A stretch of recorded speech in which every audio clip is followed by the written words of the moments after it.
ಆನಂದಪುರದ police ಠಾಣೆಯ ಮುಂಭಾಗ ಕರ್ನಾಟಕ ರಾಜ್ಯ ದಲಿತ ಸಂಘರ್ಷ ಸಮಿತಿಯಿಂದ ಧರಣಿ.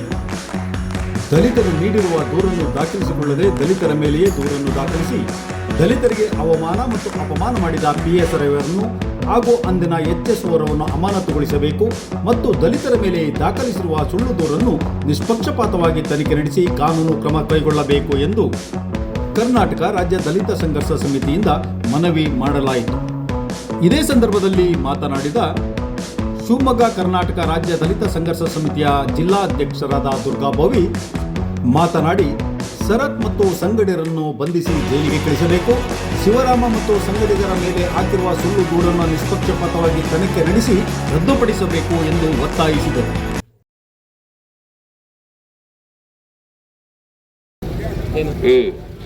ಇವತ್ತಿನ ದಿನ ಕರ್ನಾಟಕ ರಾಜ್ಯ ದಲಿತ ಸಂಘರ್ಷ ಸಮಿತಿಯ ಹೋರಾಟ ಏನಂತ ಎಲ್ಲರಿಗೂ ಗೊತ್ತಿರೋ ವಿಚಾರನೇ ಇದು. ಈ ಹಿಂದೆ ರಿಪ್ಪನ್ಪೇಟೆ ವ್ಯಾಪ್ತಿಯ ಠಾಣೆಯಲ್ಲಿ ಒಬ್ಬ ದಲಿತನ ಲಾರಿ ಅಕ್ರಮವಾಗಿ ಮಳ್ಳು ತಂದಿದೆ ಅನ್ನೋ ಒಂದೇ ಒಂದು ನೆಪಕ್ಕೋಸ್ಕರ ಮಧ್ಯರಾತ್ರಿಯಲ್ಲಿ ರಾಜೇಶ ಲಾಯರ್ ರೀ ಶರತ್ ಎಂಬುವ ಒಬ್ಬ ವಕೀಲ ಮಧ್ಯರಾತ್ರಿಯಲ್ಲಿ ಪೊಲೀಸ್ ಕೆಲಸವನ್ನ ಮಾಡಿದ್ದಾನೆ. ಬೇನಾಮಿ ಲಾರಿಗಳನ್ನು ತಡೆದು 112 ಫೋನ್ ಮಾಡಿ ಗಾಡಿಯನ್ನ ಸೀಜ್ ಮಾಡಿಸಿ ರಿಪ್ಪನ್ಪೇಟೆ ಠಾಣೆ ವ್ಯಾಪ್ತಿಯಲ್ಲಿ ಒಂದು ಮಳ್ಳಿನ ಗಾಡಿಯನ್ನ ಹಿಡಿತಾರೆ. ಹಿಡಿದ ನಂತರ ಏನಾಗ್ತದೆ, ಅಲ್ಲಿ ಸಂಬಂಧಪಟ್ಟ ಇಲಾಖೆ ಅಧಿಕಾರಿಗಳು ಅದ್ರ ಮೇಲೆ ಕ್ರಮ ತಗೊಂತಾರೆ. ಓಕೆ, ಅದ್ರ ಬಗ್ಗೆ ನಮ್ದೇನು ಅಭ್ಯಂತರ ಇಲ್ಲ. ಮತ್ತೆ ನಂತರ ಏನ್ ಮಾಡ್ತಾನೆ, ಅನಂತಪುರ ಠಾಣಾ ವ್ಯಾಪ್ತಿಯಲ್ಲಿ ದಲಿತರ ಮನೆಗಳು ಅಲ್ಲಿ ಒಂದು ಖಾಲಿ ಲಾರಿ ನಿಂತಿರುತ್ತೆ. ದಲಿತರು ಸಾಲ ಸೂಲ ಮಾಡಿ ನಿಲ್ಸಿರ್ತಾರೆ. ಆ ಗಾಡಿ ಯಾವ್ದು ಕೆಲಸ ಮಾಡಕ್ ಹೋಗಿರೋದಿಲ್ಲ. ಆ ಗಾಡಿನೂ ಸೀಜ್ ಮಾಡ್ಬೇಕನ್ನೋ ಉದ್ದೇಶದಿಂದನೇ ಆ ವಕೀಲ ಮಧ್ಯರಾತ್ರಿ 1:30-2 ಗಂಟೆ ಸುಮಾರು ಬಂದು ಆ ಗಾಡಿಯ ಫೋಟೋ ಮಾಡಿ ವಿಡಿಯೋ ಮಾಡಿಕೊಂಡು ಅದನ್ನು ಸೀಜ್ ಮಾಡಕ್ಕೆ ಪ್ರಯತ್ನ ಮಾಡಿರ್ತಾನೆ. ಆದ್ರೆ ದಲಿತರ ಮನೆಗಳ ಹೆಣ್ಮಕ್ಳೆಲ್ಲ ಯಾಕಪ್ಪ ಫೋಟೋ ತೆಗಿತೀಯಾ, ನಮ್ಮ ಮನೆ ವಿಚಾರ ನೀರು ಯಾರು ಬಂದಿರೋದು ಕೇಳೋದಕ್ಕೆ ಅವನು ಎದುರಿ ಓಡೋಗಿ ಒಂದು ಗಣಪತಿ ದೇವಸ್ಥಾನದಾಗ ಯಾವುದೋ ಒಂದು ಕಿಯಾ ಗಾಡಿಯಲ್ಲಿ ಬಂದಿರ್ತಾನೆ. ಅಲ್ಲಿ ಹೋಗಿ ಆ ಡಿಕ್ಕಿ ಹೊಡ್ಕೊಂಡು ಕಂಬಕ್ಕೆ ಅವನೇ ಡ್ಯಾಮೇಜ್ ಮಾಡ್ಕೊಂತಾನೆ. ದಲಿತರ ಹುಡುಗ ಹೊಡೆದಿದ್ದೆ ಅದಲ್ಲ. ಇವ್ರು ಅದನ್ನ ಕೇಳಕ್ ಹೋಗಿದ್ಗೆ ಇವ್ರ ಮೇಲೆ 307 ಕೇಸ್ ಹಾಕಿಸಿ ಅನಂತಪುರ ಪೊಲೀಸ್ ಠಾಣೆಯಲ್ಲಿ ಕೇಸ್ ಮಾಡ್ತಾನೆ. ಅದನ್ನ ಎನ್ಕ್ವೈರಿ ಮಾಡಲ್ಲ, ಏನು ಮಾಡಲ್ಲ. ದಲಿತ ಹುಡುಗರು ಆನಂದಪುರ ಒಂದು ಇದು ಮೆಗಾ ಹಾಸ್ಪಿಟ್ಲಲ್ಲಿ ಸರ್ಕಾರಿ ಹಾಸ್ಪಿಟ್ಲಲ್ಲಿ ಬಂದು ಚಿಕಿತ್ಸೆ ತಗೋತಾರೆ. ಪೊಲೀಸ್ನವ್ರು ಬಂದು ಏನು ಮಾಡ್ತಾರೆ, ನೀವು ಬೆಳಿಗ್ಗೆ ಬನ್ನಿ ನಿಮ್ಮ ಸ್ಟೇಟ್ಮೆಂಟ್ ತಗೋತೀವಿ ಅಂತ ಅವ್ರಿಗೆ ನೆಪ ಹೇಳಿ ಕಳಿಸ್ಬಿಡ್ತಾರೆ. ಅವ್ರು ಏನು ಮಾಡ್ತಾರೆ, ಪೊಲೀಸ್ ಅಧಿಕಾರಿಗಳು ಬೆಳಿಗ್ಗೆ ಕೇಸ್ ತಗೋತಾರೆ ಅನ್ನೋ ನಂಬಿಕೆಯಿಂದ ಅವರು ಮನೆಗೆ ಬರ್ತಾರೆ. ಬಂದಂತ ಏನು ಮಾಡ್ತಾರೆ, ಪಂಚಾಯತ್ಗೆ ಮಾಡ್ತೀವಿ ಬರ್ರಪ್ಪ ಸ್ಟೇಷನ್ ಹತ್ರ ಅಂತ ಕರೀತಾರೆ. ಕರೆದಾಗ ಏನಾಗ್ತದೆ, ಇವ್ರನ್ನ ಒಳಗೆ ಕೂರಿಸ್ತಾರೆ. ಅವನು ಏನು ಮಾಡ್ತಾನೆ, ಸಾಗರದಲ್ಲಿ ಅಡ್ಮಿಟ್ ಆಗ್ಬಿಟ್ಟು ವಕೀಲ ಇವ್ರ ಮೇಲೆ FIR ಹಾಕಕ್ಕೆ ರೆಡಿ ಮಾಡಿರ್ತಾನೆ. ಇದು ರಾಜಿ ಮಾಡೋ ಸಂದರ್ಭ ಅಲ್ಲ, ಇವ್ರು ಜೈಲಿಗೆ ಕಳಿಸ್ಬೇಕೋ ಉದ್ದೇಶದಿಂದ ಹುನ್ನಾರ ಹಿಡ್ಕೊಂಡು ಅವನು ಈ ಕೆಲಸ ಮಾಡಿ ಇವ್ರನ್ನ ಜೈಲಿಗೆ ಕಳಿಸ್ತಾನೆ. PSI ಅವರು 2 ಪ್ರಕರಣಗಳನ್ನು ತನಿಖೆ ಮಾಡಿ ಎಲ್ಲಿ ಸತ್ಯ ಇದೆ, ಏನಾಗಿದೆ, ಇದು ಎಲ್ಲಿ ನಡೀತು, ಏನು ನಡೀತು ಅನ್ನೋ ಬಗ್ಗೆ ಸಾಮಾನ್ಯ ಮಾಹಿತಿಯನ್ನು ಕೂಡ ತಿಳ್ಕೊಳ್ಳಲ್ಲ. ಆದರೆ ಇವ್ರು ಏನು ಮಾಡ್ತಾರೆ, ಮೇಲಾಧಿಕಾರಿಗಳ ಮುಖ ಹೋಗಿದೆ ಅಂತೇಳಿ ದಲಿತ ಲೀಡರ್ಗಳು ಕೇಳಕ್ ಹೋದಾಗ ಉಡಾಪೆ ಮಾತಾಡ್ತಾರೆ. ಅಲ್ಲಿ SP ಸಾಹೇಬ್ರ ಗಮನಕ್ಕೆ ತಂದಿದ್ದೀವಿ, ಆಲ್ರೆಡಿ ಅಲ್ಲಿ ವಿಚಾರ ಇದೆ, ಇದು ಬಾರಿ ನಾನು ಸತ್ಯ ನೋಡಿದ್ದೀನಿ, ಇವ್ರು ಗಲಾಟೆ ಹೊಡೆದಿರೋದು, ಕಾರಿಗೆ ಹೊಡೆದಿರೋದು, ಅವನಿಗೆ ಹೊಡೆದಿರೋದು ಅಂತ ಹೇಳ್ತಾರೆ. ಅವರು ಇವ್ರಿಗೆ ಹೊಡಿತಾರೆ, ಇವ್ರು ಅವ್ರಿಗೆ ಹೊಡಿತಾರೆ. ಇಲ್ಲಿ SC ಜನಕ್ಕೆ ಹೊಡೆದಾಗ ಏನ್ ಅನ್ಸುತ್ತೆ, ಅನ್ಟಚಬಲ್ ಅಟ್ರಾಸಿಟಿ ಅನ್ನೋ ಮೂಮೆಂಟ್ ಬರುತ್ತೆ. ದಲಿತರ ಮೇಲೆ ಕೈ ಮಾಡೋದೇನು, ಬೊಯ್ಯೋದೇನು, ಹೊಡೆಯೋದೇನು ಎಲ್ಲ ಒಂದೇ ವಿಚಾರ. ಹೊಡೆದ್ರೆ ಅಷ್ಟೇ ಅಲ್ಲ, ಅವ್ರ ಮೇಲೆ ಕೈ ಮಾಡೋದೇನೋ, ಅವ್ರ ಮೇಲೆ ದೊಬ್ಬಾಡಿದ್ರು ಕೂಡ ಅಟ್ರಾಸಿಟಿ ಬರುತ್ತೆ. ಅವರು ಕೀಳು ಜಾತಿ ಜನ ಅಂತ ಉದ್ದೇಶದಿಂದನೇ ಇವನು ಈ ರೀತಿ ಕ್ರಮವನ್ನು ಕೈಗೊಳ್ಳಲಿದ್ದಿಲ್ಲ. ಒಬ್ಬ PSI ಅಧಿಕಾರಿ ಇದನ್ನೆಲ್ಲ ಬಿಡ್ತಾನೆ.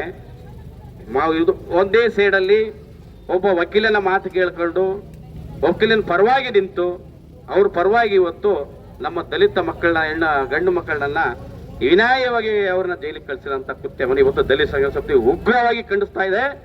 ಇದನ್ನ ನಾವು ಸಂಬಂಧಪಟ್ಟ ಇನ್ಚಾರ್ಜ್ DSP ಶಿಕಾರಿಪುರದಲ್ಲಿ ಕೇಶವ್ ಅಂತೇಳಿ ಒಬ್ಬ DSP ಸಾಹೇಬ್ರನ್ನ ಕಾಣಕ್ ಹೋಗ್ತೀವಿ. PSI ಮಾತಾಡಿ PSI ಅವರು DSP ಹೇಳಿದ್ರೆ FIR ಹಾಕ್ತೀನಿ ಅಂತಾರೆ. ಅವರು FIR ಹಾಕೋದು ಫಸ್ಟ್ ಸ್ಟೇಜು ಠಾಣಾ ವ್ಯಾಪ್ತಿಯಲ್ಲಿ ಯಾರು ಠಾಣಾಧಿಕಾರಿಗಳಿದ್ದಾರೆ ಅವ್ರು ಅದು ಏನು ಸತ್ಯತೆ ಇದೆ ಅದನ್ನ FIR ಕಳಿಸ್ಲಿ, ನಾನು ಸಮಗ್ರ ತನಿಖೆ ಮಾಡಿ ನಾನು ಚಾರ್ಜ್ ಶೀಟ್ ಕೊಡ್ತೀನಿ. ನಾನು FIR ಹಾಕೋ ಪವರ್ ನನಗಿಲ್ಲ, ನನ್ನ ತನಿಖೆ ಮಾಡೋ ಪವರ್ ಇದೆ ಅಷ್ಟು ಬಿಟ್ರೆ ನಾನು FIR ಹಾಕ್ರಿ ಅಂತ ಹೇಳಲ್ಲ. ಅಲ್ಲಿ ಏನು ನಡೆದಿದೆ ಲೋಕಲ್ ಮಾಹಿತಿನ ಅಲ್ಲಿನ ಅಧಿಕಾರಿಗಳೇ ಮಾಡಬೇಕು ಅಂತೇಳಿ ಅವರು ನಮಗೆ ಹೇಳಿ ಕಳಿಸ್ತಾರೆ. ಮತ್ತೆ ಬರ್ತೀವಿ, PSI ಫೋನ್ ಮಾಡ್ತೀವಿ, PSI ಠಾಣೆಗೆ ಬರಲ್ಲ, ನಾನು ಅಲ್ಲಿದ್ದೀನಿ ಇಲ್ಲಿದೆ ಅಂತ ನೆಪ ಹೇಳ್ಕೊಂಡು ತಪ್ಪಿಸ್ಕೊಂಡು ನಮಗೆ ದಿನ ಇಡೀ ಕಾಯಿಸಿ ಠಾಣೆಗೆ ಬರೋದಿಲ್ಲ. ಮಾರನೇ ದಿವಸನೂ ಬರ್ತಾರೆ, ನಮ್ಮ ಲೀಡರ್ಗಳು ಬರ್ತಾರೆ ನಟರಾಜ್ ಅಂತೇಳಿ, ಅವ್ರಿಗೂ ಕೈ ಸಿಗಲ್ಲ. ಆಮೇಲೆ ಯಾವಾಗ ಈ ಪ್ರೆಸ್ ಮೀಟು ವಿಚಾರವನ್ನ ಬಹಿರಂಗವಾಗಿ ಪ್ರತಿಭಟಿಸಿದಾಗ, ಬಹಿರಂಗವಾಗಿ ಮಾಹಿತಿಗಳನ್ನು ರವಾನೆ ನಡೆದಾಗ, ಆವಾಗ 12 ದಿನ ನಂತರ ಇವರು ದಲಿತರ ಪರವಾಗಿ FIR ಅನ್ನು ಹಾಕ್ತಾರೆ. FIR ಇದು ಅಟ್ರಾಸಿಟಿ ಕೇಸನ್ನು 24 ಗಂಟೆಯಲ್ಲಿ ಅಟ್ರಾಸಿಟಿ ಕೇಸನ್ನು ಮಾಡಬೇಕು. ಅವರು ಅದರ ಬಗ್ಗೆ ಕ್ರಮ ತಗೊಳ್ಳಕ್ಕೆ ಮೇಲಾಧಿಕಾರಿಗಳಿಗೆ ರವಾನೆ ಮಾಡಬೇಕು. ಇಲ್ಲಿವರೆಗೂ ಯಾವ್ದು ಕ್ರಮ ಕೈಗೊಂಡಿಲ್ಲ. ದಲಿತರಿಗೆ ಆಗ್ತಿರೋ ದೊಡ್ಡ ದುರಂತ ಇದು. ಈ ಭಾಗದಲ್ಲಿ ದಲಿತರಿಗೆ ಸ್ಟೇಷನ್ ಹೋಗೋದೇ ದೊಡ್ಡ ದುರಂತ ಇದೆ. ಅವರು ಸ್ಟೇಷನ್ ಕಚೇರಿಗಳಿಗೆ ಹೋಗೋಷ್ಟು ಕಷ್ಟ ಇದೆ. ಅವರು ಜೀವನ ಮಾಡೋಕ್ಕೆ ತುಂಬಾ ಕಷ್ಟ ಇದೆ. ಅವರು ಕೂಲಿ ನಾಲಿ ಮಾಡಿ ಜೀವನ ಮಾಡೋದೇ ಅವ್ರದ್ದೊಂದು ದೊಡ್ಡ ಹೋರಾಟ ನಡೆದಿರುತ್ತೆ. ಬಡವರು ಅಲ್ಲಿ ಹೋಗಿ ನಮ್ಗೆ ಹಿಂಗ್ ಮಾಡಿ ನಮ್ಗೆ ಅನ್ಯಾಯ ಆಗಿದೆ ಅಂತ ಕೇಳಕ್ ಹೋದ್ರೆ ಅವ್ರಿಗೆ ನೆಪ ಮಾತ್ರ ಹೇಳಿ ತೇಲ್ಸಿ ನಾಳೆ ನೋಡೋಣ ನಾಡ್ದು ನೋಡೋಣ ಅಂತ ಈ ರೀತಿ ಮಾಡ್ತಾರೆ. ಇದ್ದಂಥವ್ರಿಗೆ ಉಳ್ಳವರಿಗೆ ಬಹುತೇಕವಾಗಿ ಅಧಿಕಾರಿಗಳು ಸ್ಪಂದನೆ ಮಾಡ್ತಾರೆ. ರಿಟೈರ್ಡ್ ಮಿಲಿಟರಿ ಮ್ಯಾನ್ ಅಂತೀತ ಈತ ಭಾರಿ ಸಾಮಾಜಿಕ ಕಳಕಳಿ ಹಿಡ್ಕೊಂಡು ಈ ಜನಕ್ಕೆ ನ್ಯಾಯ ಕೊಡ್ತೀನಿ ಅಂತ ಈ ಠಾಣೆಗೆ ಬಂದು ಕರ್ತವ್ಯ ನಿರ್ವಹಿಸ್ತಿದ್ದಾರೆ. ಆದರೆ ಇವರು ಶಿಸ್ತಿನ ಸಿಪಾಯಿ ಅಲ್ಲ ಅಂತ ಈ ಜನಕ್ಕೆ ಇವತ್ತು ನಾನು ಹೇಳಕ್ಕೆ ಇಷ್ಟಪಡ್ತಾ ಇದ್ದೀನಿ ದಲಿತ ಬಂಧುಗಳೇ. ಆದರೆ ಇಂಥ ಅಧಿಕಾರಿಗಳು ಈ ಭಾಗದಲ್ಲಿ ಕರ್ತವ್ಯ ಲೋಪ ಮಾಡೋದ್ರಲ್ಲಿ ಎರಡನೇ ಮಾತಿಲ್ಲ. ದಲಿತರಿಗೆ ಯಾವುದೇ ನ್ಯಾಯ ಕೊಡಕ್ಕೆ ಇವರಿಗೆ ಅರ್ಹತೆ ಇಲ್ಲ. ದಲಿತರ ಪರವಾಗಿ ಇವರಿಗೆ ಕಿಂಚತ್ತು ಕಾಳಜಿಲ್ಲ. ದಲಿತರ ನೋವನ್ನು ಆಲಿಸಕ್ಕೆ ಇವರಿಗೆ ಒಂದು ಶುಲ್ಕ ಕಾರಣಗಳಿಗೆ ಇವರು ಮೇಲೋದರ ಪರವಾಗಿ ಬ್ಯಾಟಿಂಗ್ ಆಡ್ತಿದ್ದಾರೆ. ಇವರು ಅದ ಮಾಡಬಾರ್ದು. ಮುಂದಿನ ದಿನಗಳಲ್ಲಿ ಈ ಥರ ನಡೆದ್ರೆ ಇವರನ್ನ ಬೇರೆ ರೀತಿ ಹೋರಾಟ ಮಾಡ್ತೀವಿ. ಆದರೆ ಇವತ್ತಿನ ವಿಚಾರದಲ್ಲಿ ಆಗಿರೋ ಅನ್ಯಾಯನು ಎಲ್ಲರ ಕಣ್ಣಿಗೆ ಕಾಣ್ತಾ ಇದೆ. ಇವರನ್ನು ಅಮಾನತ್ ಮಾಡಲಿ ಅಂತೇಳಿ ನಮ್ಮ ದಲಿತ ಸಂಘ ಸಮಿತಿಯಿಂದ ಒಂದು ಹೋರಾಟವನ್ನು ರೂಪಿಸಿದ್ದೀವಿ. ಆದರೆ ಈ ಮನವಿಯನ್ನ ಸಂಬಂಧಪಟ್ಟ ಐಆರ್ ಆಫೀಸರ್ ಬಂದು ಈ ಮನವಿಯನ್ನು ಸ್ವೀಕಾರ ಮಾಡಿದರೆ ಮಾತ್ರ ನಾವು ಈ ಕಾರ್ಯಕ್ರಮವನ್ನು ಮನವಿ ಕೊಟ್ಟು ಶಾಂತ ರೀತಿಯಿಂದ ಕಾನೂನಲ್ಲಿ ಏನು ಅನುಕೂಲ ಇದೆ ನಮಗೆ ಅದನ್ನು ನಮಗೆ ಸರಿಪಡಿಸ್ಕೊಡ್ಬೇಕು. ಇಮಿಡಿಯೇಟ್ಲಿ ಆ ವಕೀಲನನ್ನ ಈ ತಕ್ಷಣನೇ ಬಂಧಿಸಿ ಅವರಿಗೆ ಮುಂದಿನ ಕ್ರಮ ಆಗ್ಬೇಕಂತ ಹೇಳ್ತಾ ಈ ಒಂದೆರಡು ಮಾತನಾಡೋಕ್ಕೆ ಈ ಭಾಗದ ಎಲ್ಲ ದಲಿತ ಮುಖಂಡರಿಗೆ ಹೊಂದಿಸ್ತಾ ನನ್ನ 2 ಮಾತು ಮುಗಿಸ್ತೀನಿ. ಜೈ ಹಿಂದ್, ಜೈ ಭಾರತ್. ದಲಿತರು ನೀಡಿರುವ ದೂರನ್ನು ದಾಖಲಿಸಿಕೊಳ್ಳದೆ ದಲಿತರ ಮೇಲೆಯೇ ದೂರನ್ನು ದಾಖಲಿಸಿ ದಲಿತರಿಗೆ ಅವಮಾನ ಮತ್ತು ಅಪಮಾನ ಮಾಡಿದ PS ರವರನ್ನು ಮತ್ತು ಅಂದಿನ HS ರವರನ್ನು ಅಮಾನತುಗೊಳಿಸುವಂತೆ ಹಾಗೂ ದಲಿತರ ಮೇಲೆ ದಾಖಲಿಸಿರುವ ಸುಳ್ಳು ದೂರನ್ನು ನಿಷ್ಪಕ್ಷಪಾತವಾಗಿ ತನಿಖೆ ನಡೆಸಿ ಕಾನೂನು ಕ್ರಮ ಕೈಗೊಳ್ಳಬೇಕು ಎಂದು ಕರ್ನಾಟಕ ರಾಜ್ಯ ದಲಿತ ಸಂಘರ್ಷ ಸಮಿತಿಯ ಸಾಗರ ತಾಲೂಕು ಸಂಯೋಜಕರಾದ ಗೇರ್ಬೀಸ್ ನಟರಾಜ್ ರವರು ಮನವಿ ಮಾಡಿರುತ್ತಾರೆ. ಎಂಬ ಕಾರಣಕ್ಕೆ ಯಾವುದೋ ಒತ್ತಡವನ್ನು ತಂದು ಇವತ್ತು ದಲಿತರನ್ನು ಜೈಲಿಗಟ್ಟಿರುವುದು ವಿಷಾದನೀಯ. ಆದರೆ ಅದೇ ದಿನ ಅದೇ ದಲಿತ ಮಕ್ಕಳು ಆಸ್ಪತ್ರೆಗೆ ಅಡ್ಮಿಂಟ್ ಆಗಿ HM ಅವರನ್ನ ರಿಪೋರ್ಟ್ ಸ್ಟೇಷನ್ಗೆ ಹೋದರೂ ಕೂಡ ಅವರ ಹೇಳಿಕೆಯನ್ನು ದಾಖಲಿಸಿಕೊಳ್ಳದೆ, ಅವರ ನೀಡಿರುವಂಥ ಕಂಪ್ಯೂಟ್ ಅನ್ನು ತೆಗೆದುಕೊಳ್ಳದೆ, ಎದುರಾಳಿಗಳು ಬರ್ತಿರುವ ಮಾತ್ರ ಕಂಪ್ಯೂಟ್ ಅನ್ನ FIR ಮಾಡಿಕೊಂಡು ಎಲ್ಲ ಒಂದು ಕಡೆ ಪೊಲೀಸರು ಯಾವುದೋ ಆದೇಶಕ್ಕೆ ಒಳಗಾಗಿ ದಲಿತರ ಮೇಲೆ ಮತ್ತು ದಬ್ಬಾಳಿಕೆ ಮತ್ತು ದೌರ್ಜನ್ಯ ನಡೆಯುತ್ತಿರುವುದನ್ನು ಖಂಡಿಸಿ ನಮ್ಮ ಕರ್ನಾಟಕ ರಾಜ್ಯ ದಲಿತ ಸಂಘ ಸಮಿತಿ DG ಸಾಗರವಾದ ತಾಲೂಕು ಶಾಖೆ ಇರುವುದರಿಂದ ಇವತ್ತು ಅನಂತರವನ್ನು ಬೃಹತ್ ಪ್ರತಿಭಟನಾ ಮೆರವಣಿಗೆ ನಡೆಸಿ ಅನಂತರ ಠಾಣೆಯವರಿಗೆ ನಡೆದು ಮಾನ್ಯ ಸಾಗರದ AS ಅವರಿಗೆ ಅನಂತರ PSA ಪ್ರವೀಣರನ್ನು ಸಸ್ಪೆಂಡ್ ಮಾಡಬೇಕಂತೇಳಿ ಹಕ್ಕೊತ್ತಾಯವನ್ನು ಮಾಡ್ತಾ ಇದ್ದೇವೆ. ಆದರೆ ನಮ್ಮ ಹೋರಾಟ, ನಾವು ಅಂಬೇಡ್ಕರ್ ಅನುಯಾಯಿಗಳು, ನಮ್ಮ ಹೋರಾಟ ಶಾಂತಿಯುತವಾಗಿರಬೇಕು. ನಮ್ಮ ಹೋರಾಟ ಯಾವುದೇ ಕಾರಣಕ್ಕೂ ಉಗ್ರತೆಯಿಂದ ಪಡೆದುಕೊಳ್ಳಬಾರದು. ಶಾಂತಿಯುತವಾಗಿ ನಮ್ಮ ಹೋರಾಟವನ್ನು ಮುಂದುವರಿಸ್ತೇವೆ. ಆದರೆ ರೈತರು ಯಾರು ಕುರಿಗಳಲ್ಲ ಅಂತಕ್ಕಂಥ ಸಂದೇಶವನ್ನು ಅನಂತಪುರದ ಪೊಲೀಸ್ PSA ಪ್ರವೀಣರನ್ನು ರವಾನಿಸ್ತಾ ಇದ್ದೇವೆ. ಅನಂತಪುರದ PSA ಪ್ರವೀಣರೇ, ನೀವು ಇಲ್ಲಿ ಸಾಮಾಜಿಕ ಸಂವಿಧಾನಿಕ ಹುದ್ದೆಯಲ್ಲಿ ನೀವು ಕೆಲಸವನ್ನು ಮಾಡ್ತಿದ್ದೀರಿ ಅಂತಕ್ಕಂಥ ಅಸಮಾನವಾಗಿ ಮತ್ತು ನಿಮ್ಮ ಮನಸ್ಸಿಗೆ ಬಂದಂತೆ ಮನ ಬಂದಂತೆ ನಿಮ್ಮ ಅಧಿಕಾರವನ್ನು ನಡೆಸಲಿಕ್ಕೆ ನಾವು ಬಿಡೋದಿಲ್ಲ ಅಂತ ಒಂದು ಸಂದೇಶವನ್ನು ಸಹ ಹೇಳ್ತಾ ಇದ್ದೇವೆ. ಒಬ್ಬ ಕೂಲಿ ಕಾರ್ಮಿಕ, ಒಬ್ಬ ದಲಿತ ಬಡವ ಒಂದು ಕಂಪ್ಲೇಂಟ್ ಅಂತ ಕೊಟ್ಟರೆ ಆ ಕಂಪ್ಲೇಂಟ್ ಅನ್ನು FIR ಮಾಡಿಕೊಳ್ಳುವಂತ ಕೆಲಸ ನಿಮಗಾಗಿರುತ್ತೆ. ಅದನ್ನು ಬಿಟ್ಟು ನನಗೆ DC ಅವರ ಪರ್ಮಿಷನ್ ಬೇಕು, ನನಗೆ DSP ಅವರ ಪರ್ಮಿಷನ್ ಬೇಕು, ನನಗೆ SP ಅವರ ಪರ್ಮಿಷನ್ ಬೇಕು, ನಾನು ಕಂಪ್ಯೂಟರ್ ರಿಜಿಸ್ಟ್ರಿ ಮಾಡ್ಕೊಳ್ಳೋ ಅಂತ ಹೇಳಿದೆ. ನೀವು ಕುರ್ಚಿ ಮೇಲೆ ಕುತ್ಕೊಳ್ಳಲಿಕ್ಕೆ ನಾಳೆ ಅಂತ ನಾವು ಇವಾಗ ಈ ಸಂದರ್ಭ ಹೇಳಬೇಕಾಗ್ತದೆ.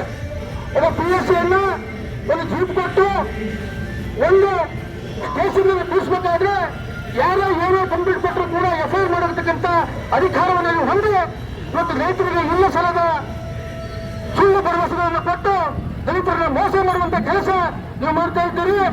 ಆದ್ರಿಂದ ಯಾವುದೇ ಕಾರಣಕ್ಕೂ ಇನ್ನು ಮುಂದಿನ ಮಾತುಗಳಲ್ಲಿ ಯಾವುದೇ ದಲಿತರ ಕಂಪ್ಲೇಂಟ್ಗಳನ್ನ ನಿರಾಮೇಶ ಎಣಿಸಿದ್ದೇ ಆದ್ರೆ, ನಿಮ್ಮ ಮನಮನ್ನಂಗೆ ನಿಮ್ಮ ಬೇಕಾದಂಗೆ ಕಂಪ್ಲೇಂಟ್ಗಳನ್ನ ತಿರ್ಚಿದ್ದೇ ಆದ್ರೆ, ಯಾವುದೋ ಆಲೋಚನೆಗೆ ಒತ್ತಿ ಕೊಟ್ಟಂತ ಕಂಪ್ಲೇಂಟ್ನ ತಿರಸ್ಕರಿಸಿ ಕೊಟ್ಟಂತ ಕಂಪ್ಲೇಂಟ್ಗಾರರ ಮೇಲೆ ಕೇಸನ್ನು ದಾಖಲಿಸಿಕೊಂಡಿದ್ದೇ ಆದ್ರೆ ಈ ದೇಶದ ಜನತೆ ಇನ್ನು ಬಿಡೋದಿಲ್ಲ. ವಾರಕ್ಕೆ ಒಂದೊಂದು ಸ್ಟ್ರೈಕ್ನ ಈ ದೇಶದಲ್ಲಿ ಮಾಡಬೇಕಾಗ್ತದೆ ಅಂತ ಈ ಮೂಲಕ ಹೇಳಿ ಬಯಸ್ತಾ ಇದ್ದೇನೆ. ಆನಂದಪುರ ಪೊಲೀಸ್ ಠಾಣೆಯ ಮುಂಭಾಗದಲ್ಲಿ ಕರ್ನಾಟಕ ರಾಜ್ಯ ದಲಿತ ಸಂಘರ್ಷ ಸಮಿತಿಯವರಿಂದ ನಡೆಯುತ್ತಿದ್ದ ಧರಣಿಯ ಸ್ಥಳಕ್ಕೆ ಸಾಗರ ವೃತ್ತ ನಿರೀಕ್ಷಕರಾದ ಸಂತೋಷ್ ಶೆಟ್ಟಿ ಆಗಮಿಸಿ ಮನವಿಯನ್ನು ಸ್ವೀಕರಿಸಿ ಮಾತನಾಡಿದರು.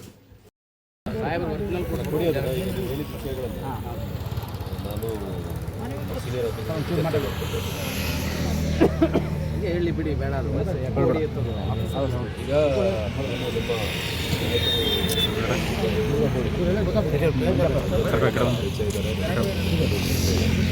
ವಿಷಯಗಳ ಬಗ್ಗೆ ಹೇಳಿದ್ದಾರೆ. ಏನು ಇವರು ತಪ್ಪು ಬಗ್ಗೆ ನಮ್ಮ PSC ಏನು ತಪ್ಪುಗಳು ಕಂಡು ಬಂದಿದೆ ಅಂತಂದರೆ ಅವ್ರಿಗೆ ಏನು ವಿಷಯಗಳನ್ನ ಹೇಳಿದ್ದು ನಾವು ರೈಟಿಂಗಲ್ಲಿ ಕೊಡ್ತೀವಿ. ನಮ್ಮ SP ಸಾಹೇಬರು ಈ ವಿಷಯ ಬಗ್ಗೆ ಹೇಳಿದರು. ಅವ್ರು ಏನು ಹೇಳ್ತಾರೆ ಮನವಿ ತಗೊಂಡು ಅದ್ರ ಬಗ್ಗೆ ನಾವು ಇಂಟರ್ನಲ್ ಡಿಪಾರ್ಟ್ಮೆಂಟ್ ಏನು ತನಿಖೆ ಮಾಡ್ತೀವಿ ಕಂಡು ಬಂದರೆ ಅವ್ರ ಮೇಲೆ ಆ್ಯಕ್ಷನ್ ಮಾಡ್ತೀನಿ ಅಂತ ಹೇಳಿದ್ದಾರೆ. ಅಷ್ಟೇ ನೀವು ಒಂದು ರೈಟಿಂಗಲ್ಲಿ ಏನಿದೆ ರೈಟಿಂಗಲ್ಲಿ ಹೌದು ಬರ ಕೇಳಪ್ಪ ಅವ್ರು ಜಲ್ದಿ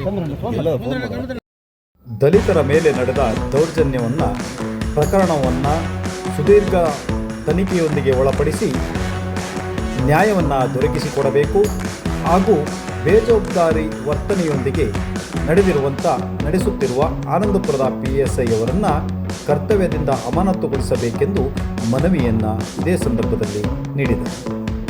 ಮನವಿ ನೀಡಿದ ಸಂದರ್ಭದಲ್ಲಿ ಕರ್ನಾಟಕ ರಾಜ್ಯ ದಲಿತ ಸಂಘರ್ಷ ಸಮಿತಿಯ ಪ್ರಮುಖರಾದ ಶೇಖರ್ ಬಾಳ್ಗೋಡು, ಉಮೇಶ್ ಶುಂಠಿಕೊಪ್ಪ, ಮಂಜುನಾಥ್ ಗಾಂಧಿನಗರ, ಗಣಪತಿ ಇರುವಕ್ಕಿ, ಹರೀಶ್ ಇರುವಕ್ಕಿ, ಪೃಥ್ವಿ ಇರುವಕ್ಕಿ, ಗಂಗಾಧರ ಎಡೆಹಳ್ಳಿ, ಗಣಪತಿ, ಗಾಯತ್ರಿ ಗೇರ್ಬೀಸ್, ಮೋಹನಿ ಕಾಲೋನಿ, ದೊರೆ ಅಂದಾಪುರ, ಮಂಜುನಾಥ್ ಆಚಾರ್ ಹಾಗೂ ಕರ್ನಾಟಕ ದಲಿತ ಸಂಘರ್ಷ ಸಮಿತಿಯ ಪದಾಧಿಕಾರಿಗಳು ಉಪಸ್ಥಿತರಿದ್ದರು.